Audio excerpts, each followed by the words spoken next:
चारपाई की चादर का क्या हुक्म है। चुनांचे जो चादर सबसे ऊपर चारपाई पर बतौर पर्दा के डाली जाती है वो कफन में शामिल नहीं। कफन सिर्फ उतना ही है जो मर्द हजरात के लिए बयान किया गया। इससे पहले की वीडियो में देख सकते हैं आप कि मर्द का कफन कितना है और औरत का कफन कितना है।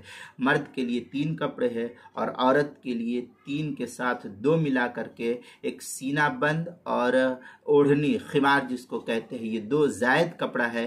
बाकी लिफाफा, इजार, कुर्ता, कमीज जिसको कहते हैं, ये 3 मर्द के लिए भी है और औरत के लिए।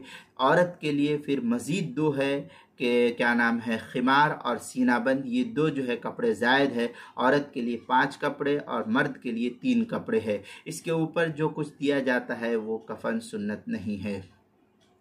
ये चुनांचे ये तफसील फतावा महमूदिया जो ढाबिल का छपा हुआ नुस्खा उसके 8वीं जिल्द सफ़ा 504 और 505, फतावा दारुल देवबंद 5वीं जिल्द सफ़ा 226, बहिश्ती ज़ेवर 2री जिल्द सफ़ा 26, किताबुल मसाइल 2री जिल्द सफ़ा 59 पर इसको नकल किया गया है।